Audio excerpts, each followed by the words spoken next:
See the question now.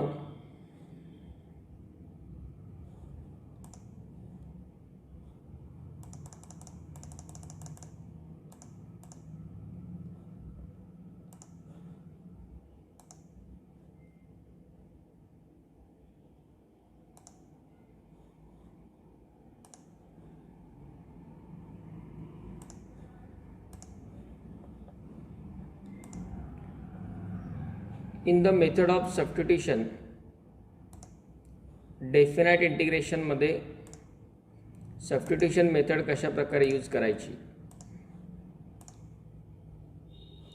हे यामध्ये आपण पाहणार आहोत. Basically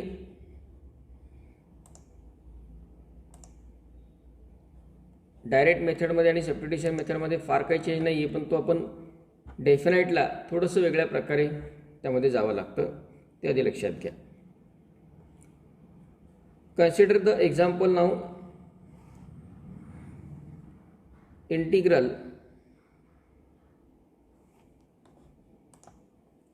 0 to 1/√2 sin inverse x divided by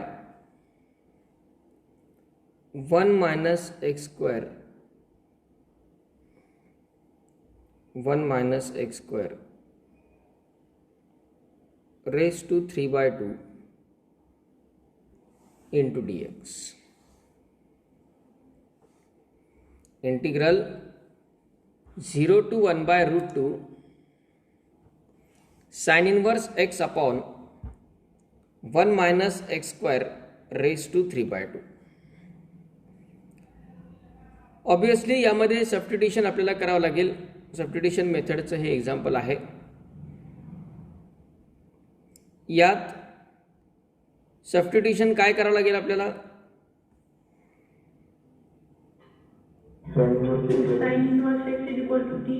sign inverse x is equal to t. Correct.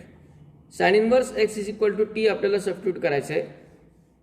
म्हणजे यात साइन इनवर्स x चा डेरिव्हेटिव्ह,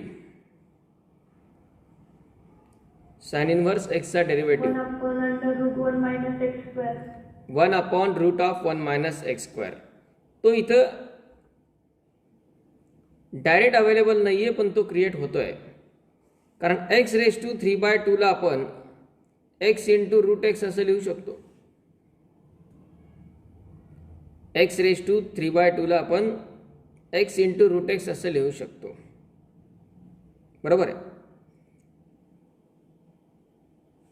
या 1 minus x square raise to 3/2 ला 1 minus x square into root of 1 minus x square असं लिहिता येईल. त्यात आपल्याला साइन इनवर्स एक्सचा डेरिव्हेटिव्ह सापडेल.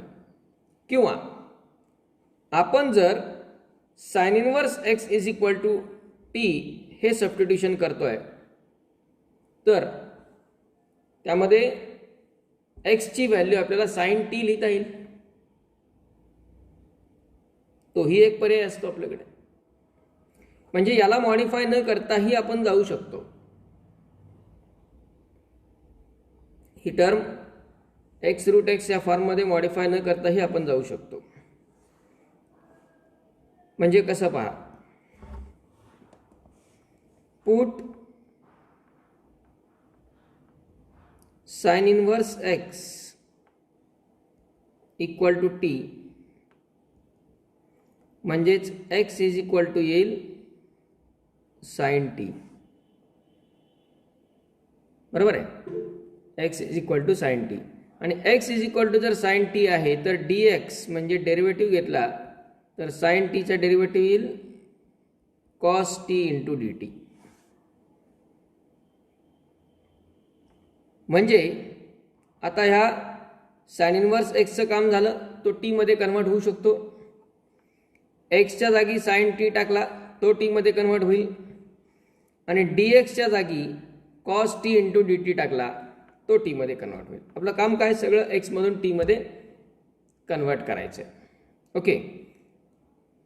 आता यामध्ये हे सगळं सबस्टिट्यूशन करून आपण इंटिग्रेशन सॉल्व करणार, इव्हॅल्युएट करणार. It's okay. पण प्रॉब्लेम हा आहे की या ज्या लिमिटिंग व्हॅल्यूज आहेत ज्या इंडेफिनाईटमध्ये नव्हत्या त्या आता डेफिनाईटमध्ये आलेल्या आहेत. या लिमिटिंग व्हॅल्यू एक्स या व्हेरिएबलसाठी आहेत.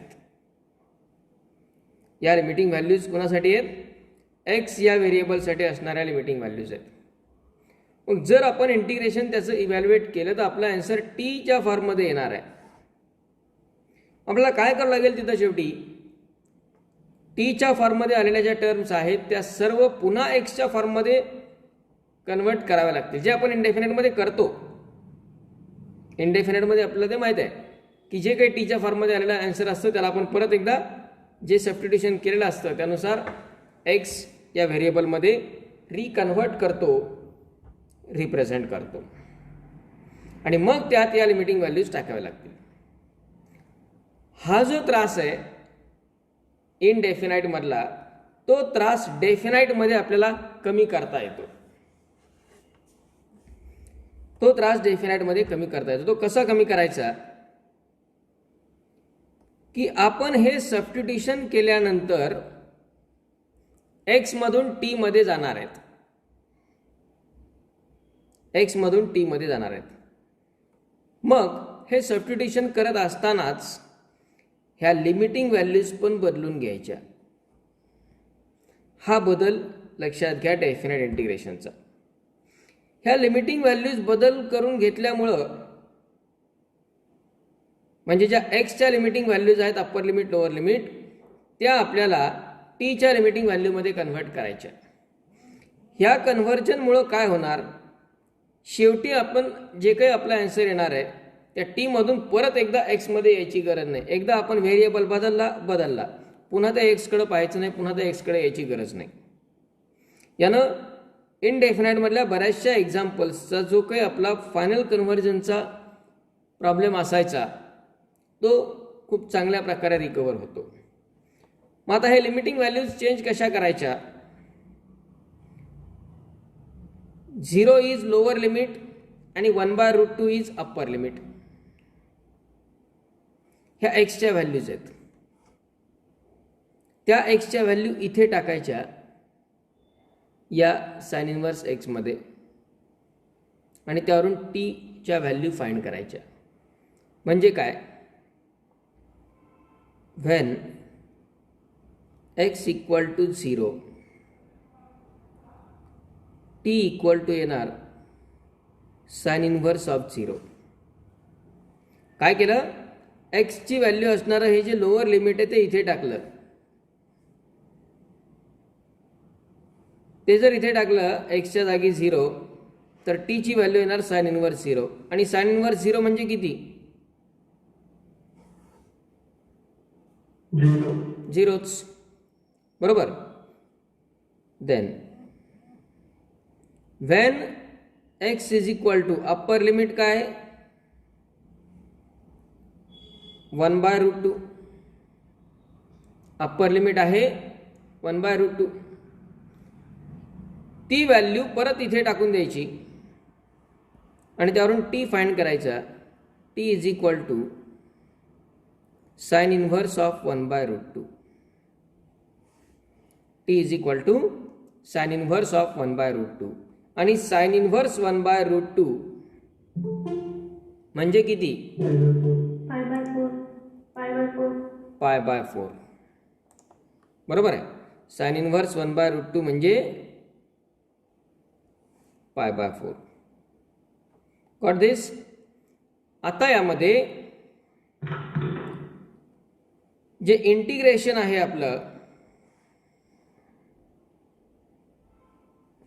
ते इंटिग्रेशन एक्स या व्हेरिएबलमधून टी या व्हेरिएबलमध्ये तर कन्वर्ट होणारच आहे, पण त्यासोबत ज्या लिमिटिंग व्हॅल्यू असणार आहेत त्या 0 to 1/√2 ऐवजी 0 to π/4 असणार.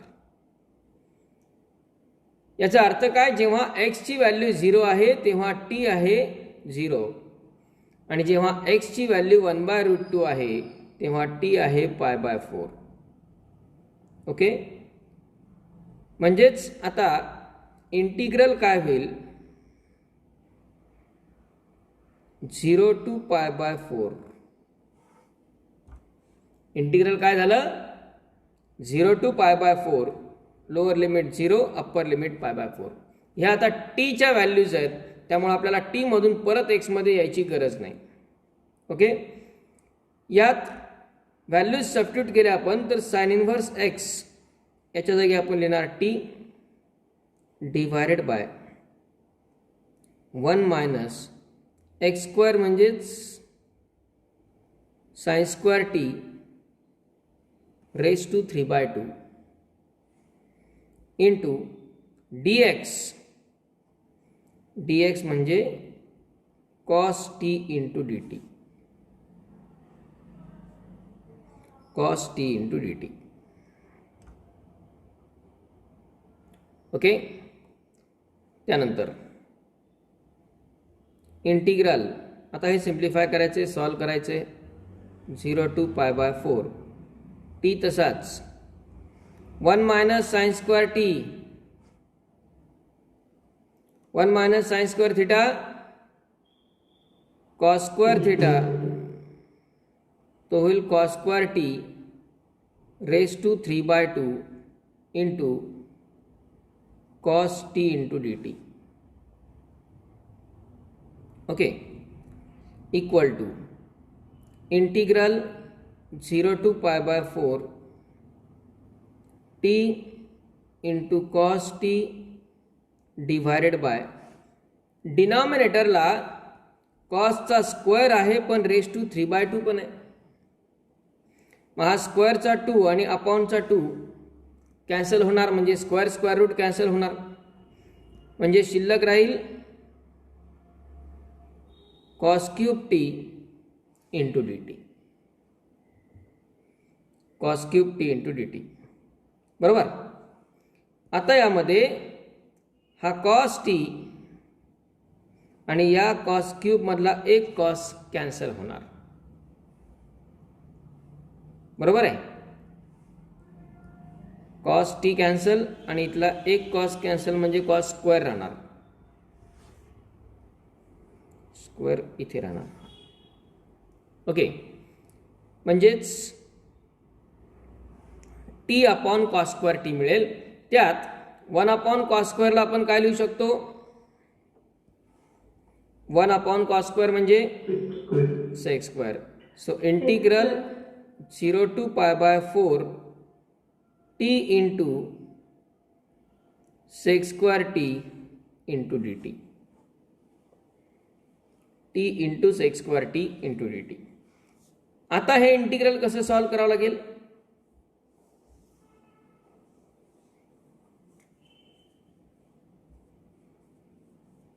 सिम्प्लिफिकेशन तर झालं आणि T into sec square T या फॉर्ममध्ये आलं. यू इंटू व्ही रूल म्हणजे इंटिग्रेशन बाय पार्ट्स. बरोबर आहे. बघा, एकाच क्वेश्चनमध्ये किती टाइप्स रिकवर होत आहेत. सबस्टिट्यूशन मेथडचा सुरुवातीच्या लेवलचा क्वेश्चन इनडेफिनाइटमध्ये आणि शेवट आहे तो integration by parts u into व्हीचा रूल. म्हणजे एका क्वेश्चनमध्ये एकापेक्षा जास्त टाईप, एकापेक्षा जास्त कन्सेप्ट कशा प्रकारे वापरता येतील या टाईपच्या एक्झाममध्ये जास्त प्रेफरन्स असतो. स्पेसिफिकली CET JEE सारख्या एक्झाम. इथे सबस्टिट्यूशन आणि बाय पार्ट्स 2 टाईप वापरावे लागले. डेफिनाइट तर आहेच, इनडेफिनाइट पण आहे, सगळं कन्सेप्ट. थोडंसं याला आणखी 2-3 टाईप वापरता येतील असा क्वेश्चन तयार झाला JEE लेवलमध्ये. त्यामुळे फंडामेंटली आपण प्रत्येक टाईपमध्ये इंडिपेंडेंटली परफेक्ट असणं गरजेचं आहे. इथे कॉम्बिनेशन आपला कुठेही दिसो, ते सुरुवातीलाच दिसल्यानंतर, इनिशियली स्टार्टिंगलाच आपला ते दिसल्यानंतर त्या टाईपमध्ये असेल असं नाही. तो मधल्या कुठल्या तरी स्टेपला सुद्धा टाईप चेंज होऊ शकतो. ओके, मग आता याला यू इंटू व्हीच्या रूलनुसार इंटिग्रेशन बाय पार्ट्सनुसार आपल्याला इव्हॅल्युएट करायचं आहे.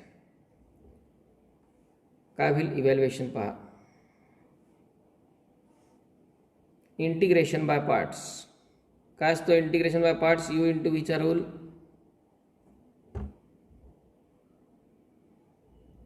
First function as it is. u into integration of v dx minus integration of v into dx du upon dx into dx. Okay, first function t as it is, integration of second function म्हणजे sec square t minus integral derivative of t into again integration of sec square t into d t. आणि या सगळ्याला आपल्याला टाकायचं आहे limit that is from 0 to π/4. Sec square टीचं integration काय?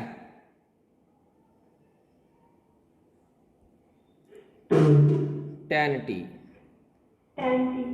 t into tan t minus integral. आता या दुसऱ्या इंटिग्रेशनमध्ये टीचा डेरिव्हेटिव्ह 1 येणार, बरोबर आहे. टीचा डेरिव्हेटिव्ह 1 आणि सेक्स स्क्वेअर टीचं integration tan t into d t limits from 0 to π/4.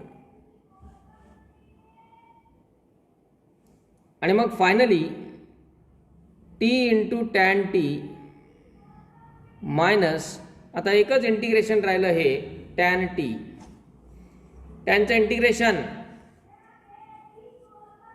log of sec t log of sec t and limits from 0 to π/4 like this. Okay, t tan t minus log of sec t. आणि आता यामध्ये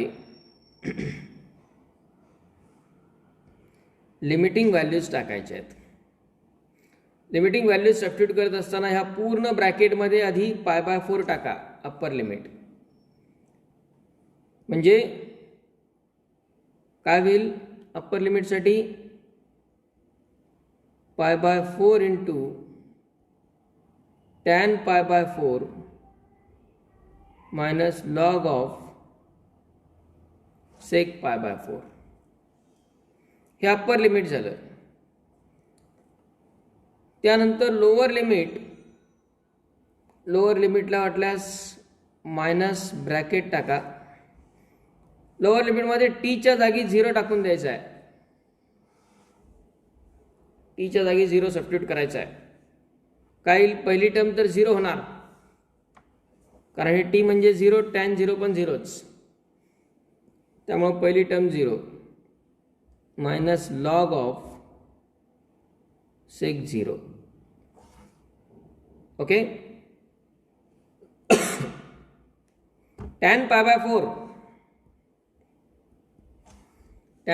ची value 1 आणि सेक π/4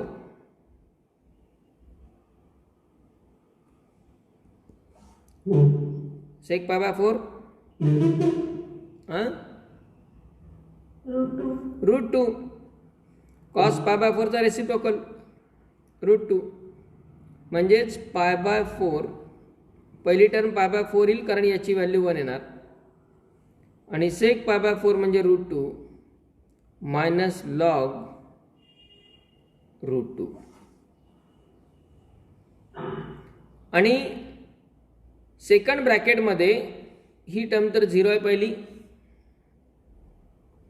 सेक 0 ची value किती असते? 1. सेक 0 ची value 1 आणि लॉग 1 ची value 0.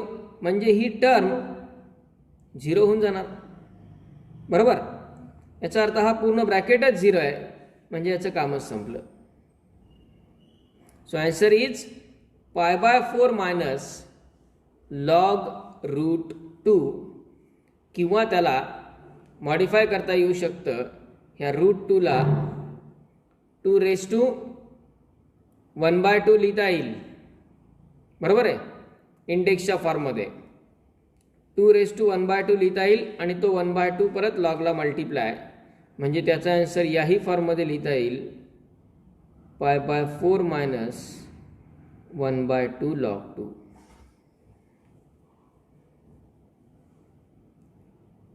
Okay.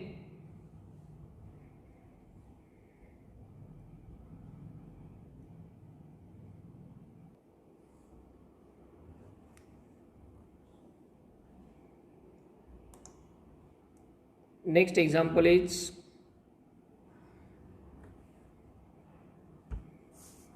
integral 0 to π/4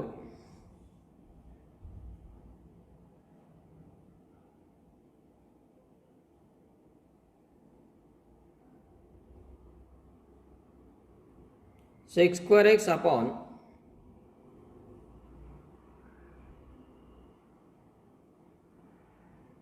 three tan² x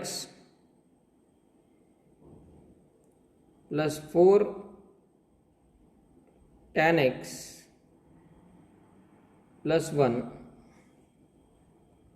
into dx. Straight way simple example आहे. काय करायला लागेल यामध्ये,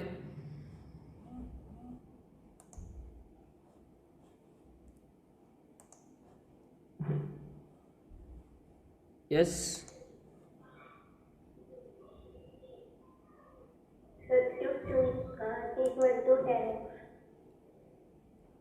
substitution tan x equal to T.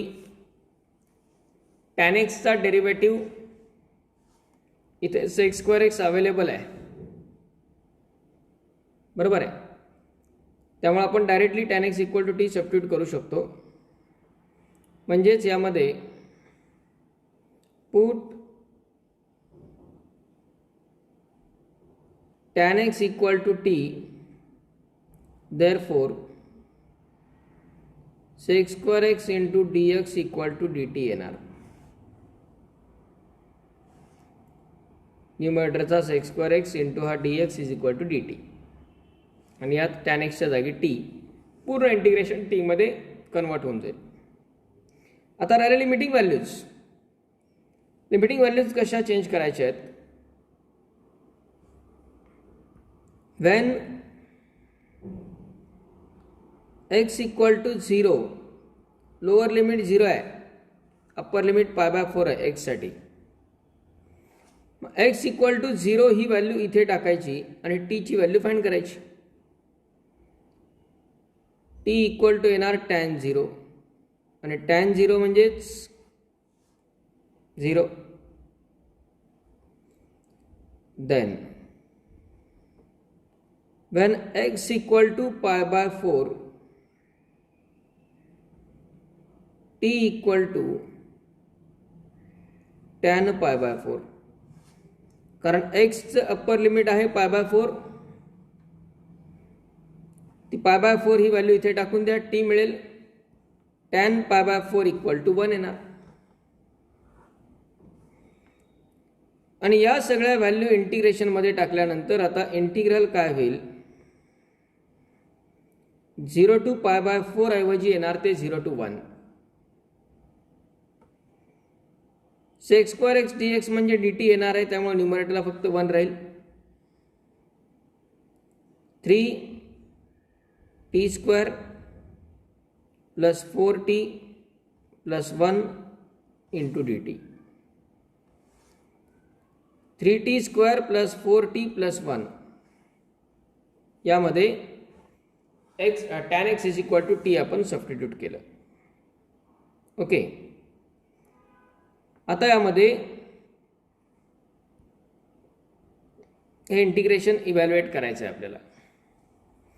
मग हे इंटिग्रेशन इव्हॅल्युएट करण्यासाठी कुठला टाईप आहे,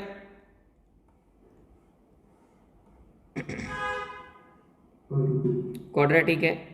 क्वाड्रॅटिकला परफेक्ट स्क्वेअरमध्ये कन्व्हर्ट करायचं आहे, बरोबर आहे. Completing square method, completing square method वापरा किंवा पार्शियल फ्रॅक्शन पण वापरू शकतो, कारण त्याचे फॅक्टर्स पण पडतायत, फॅक्टरही पडतायत. ॲडिशन 4, मल्टिप्लिकेशन 3 फॅक्टर पण पडतायत, पण ठीक आहे, आपण कम्प्लिटिंग स्क्वेअरनी सॉल्व करू. 3 कॉन्स्टंट अगोदर आपल्याला कॉमन घ्यावा लागेल, कारण स्क्वेअर कंप्लीट करण्यासाठी, परफेक्ट स्क्वेअरसाठी टी स्क्वेअरचा कोइफिशियंट 1 असणं आवश्यक आहे. यासाठी आधी 3 कॉमन घेतला. Integral 0 to 1 upon t square plus 4/3t plus 1/3 into d t आलं. T square plus 4/3t plus 1/3 equal to हे 1/3 as it is integral 0 to 1 upon, आता याला परफेक्ट स्क्वेअरमध्ये कन्वर्ट करण्यासाठी t square as it is 4/3t as it is. यात आपल्याला टीचा coefficient आहे 4/3, टीचा coefficient 4/3, 1/2 coefficient of x, 1/2 coefficient of t. Add आणि सबट्रॅक्ट काय करावं लागेल? ॲड सबट्रॅक्ट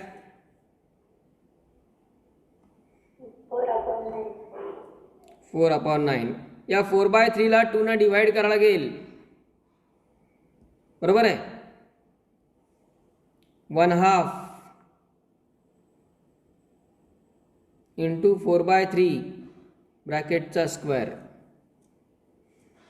4/3 ला 2 ने डिवाइड केलं तर 2/3 येणार आहे, आणि त्या 2/3 चा स्क्वेअर म्हणजे 4/9. तो प्लस 4/9 मायनस 4/9 ॲड सबट्रॅक्ट केला, शेवटी plus 1 into d t. Okay, equal to 1/3 integral 0 to 1 upon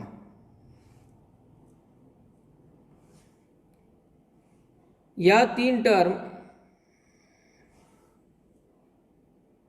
कुणाचा परफेक्ट स्क्वेअर आहे? ह्या 3 टर्म कुणाचा परफेक्ट स्क्वेअर आहे? 2/3 टी प्लस 2/3 ब्रॅकेट स्क्वेअर, बरोबर. त्यानंतर मायनस 4/9 प्लस 1, मायनस 4/9 प्लस 1 म्हणजे 5/9, तो प्लस 5/9 येणार. 5/9 लाच आपण प्लस √5/3 ब्रॅकेट स्क्वेअर असं लिहू शकतो इंटू डी टी. √5/3 चा ब्रॅकेट स्क्वेअर. ओके, त्यानंतर 1/x² प्लस a² या फॉर्ममध्ये टर्म आली आहे. 1/x² प्लस a², याचं इंटिग्रेशन काय असतं?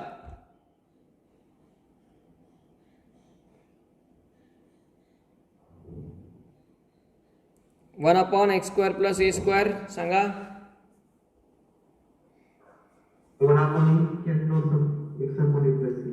1/a tan inverse of x/a. यात हे 1/3 ॲज इट इज राहिला कॉन्स्टंट बाहेरचा. 1/a म्हणजेच √5/3, a म्हणजेच √5/3. tan inverse of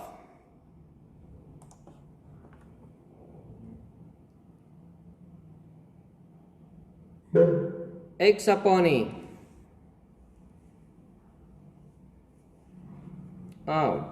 one second इथे 1 नाही आहे, 1/3 आहे ना. हां, हा 1/3 आहे, त्यामुळे याचं ॲडिशन काय येणार? -4/9 + 1/3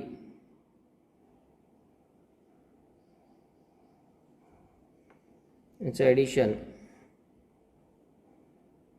1/3 - 4/9 आहे तो. ओके, तो 1/3 होता, 1 नाही. -1/9. याला डिनॉमिनेटर सेम करण्यासाठी 3 मल्टिप्लाय करावं लागेल. 3/9 - 4/9 म्हणजे तो येईल -1/9 -1/9 म्हणजेच तो -1/3 स्क्वेअर येणार. म्हणजे फॉर्म्युलाच चेंज होऊन जातो. x² - a² आला की फॉर्म्युला चेंज, तो लॉगमध्ये येईल.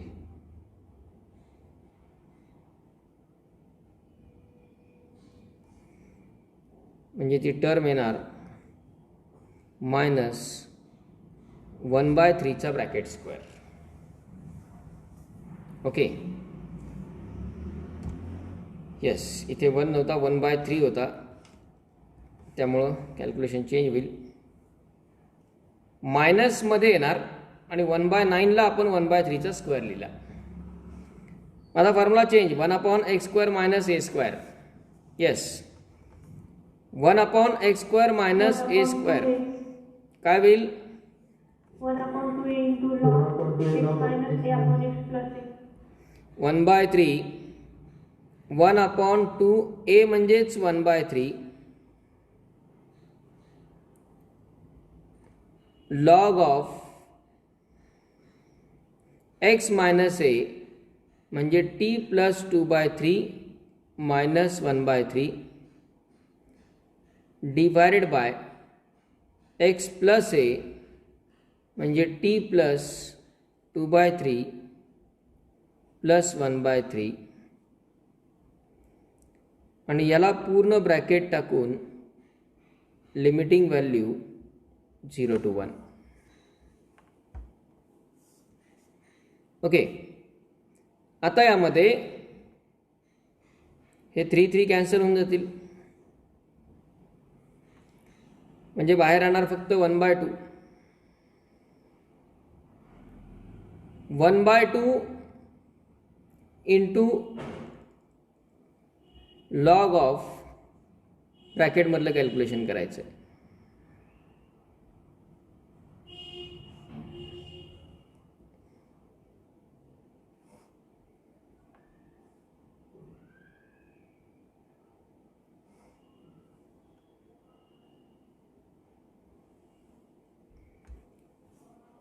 काय होईल कॅल्क्युलेशन ब्रॅकेटमधलं?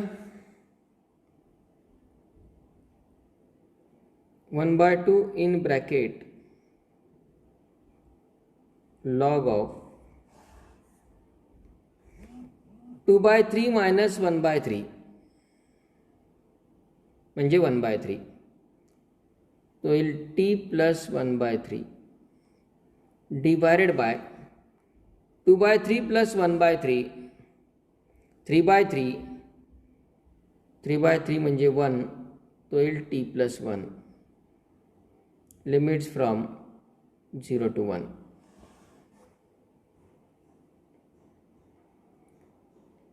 आपण इथेच लिमिट टाकू शकतो किंवा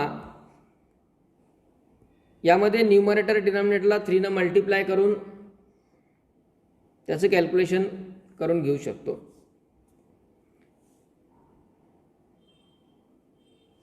म्हणजे काय होईल?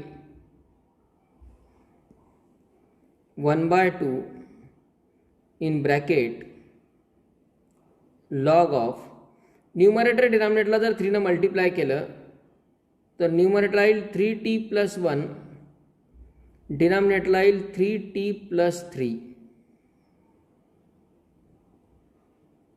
0 to 1. आणि आता व्हॅल्यूज टाका.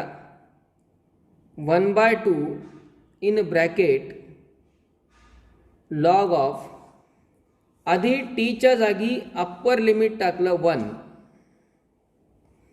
इथे जर 1 लिहिला तर 3 into 1 3 plus 1 म्हणजे 4 आणि 3 + 3 म्हणजे 6, म्हणजे ती व्हॅल्यू येईल 4/6 minus log of, lower limit जर टाकलं टीच्या जागी 0 तर हा 0 होईल, हा पण 0 होईल, म्हणजे राहील फक्त 1/3.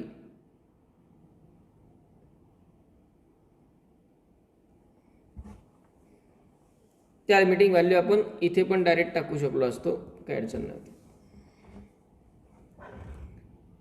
म्हणजेच इक्वल टू येतोय 1/2 इन ब्रॅकेट लॉग ऑफ 4/6 म्हणजे 2/3 मायनस लॉग ऑफ 1/3. आणि log m minus log n, log m minus log n, log m upon n equal to येईल 1/2 लॉग ऑफ 2/3 अपॉन 1/3. यातला परत हा 3 कॅन्सल झाला, म्हणजेच आन्सर येतं 1/2 log 2.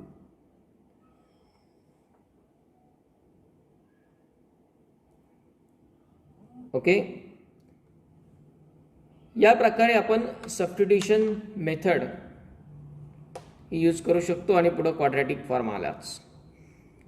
इथे फॅक्टर पडत असल्यामुळे तुम्ही यालाच पार्शियल फ्रॅक्शन मेथडनी पण सॉल्व्ह करून पहा.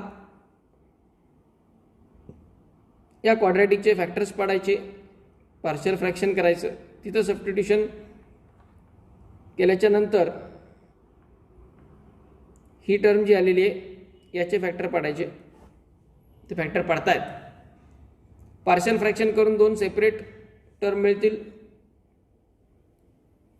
त्याचं इंटिग्रेशन घ्यायचं. ओके.